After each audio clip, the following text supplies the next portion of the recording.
ଭାରତର ଏହା ହେଉଛି ସବୁଠାରୁ ପ୍ରଥମ ଘଟଣା। କ'ଣ ଏ ଘଟଣା? ନା 9 ଜଣ ପୋଲିସଙ୍କୁ ଏକାବେଳେ ଦିଆଯିବ ଫାଶୀ ଦଣ୍ଡ। ଇଏ ରାୟ ଶୁଣେଇଛନ୍ତି ତାମିଲନାଡୁର ମଦୁରାଇ କୋର୍ଟ। କାରଣ କ'ଣ?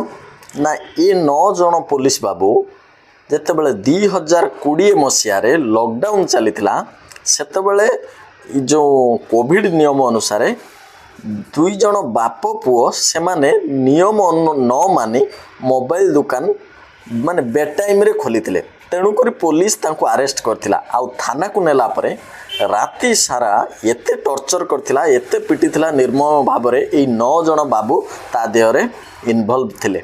ଆଉ ଅତି କ୍ରୂରତା ସହ ସେ ବାପ ପୁଅ 2 ଜଣଙ୍କୁ ହତ୍ୟା କରିଥିଲେ। ୟାର ରାଜସାକ୍ଷୀ ସେହି ଥାନାର ଜଣେ ମହିଳା କନେଷ୍ଟବଳ ସାକ୍ଷ୍ୟ ଅନୁସାରେ ଏ 9 ଜଣକୁ ଫାଶୀ ଦଣ୍ଡ ଦେଇଛି। କୋର୍ଟ ତାଙ୍କୁ ଫାଶୀ ଶୁଣାଇଛି।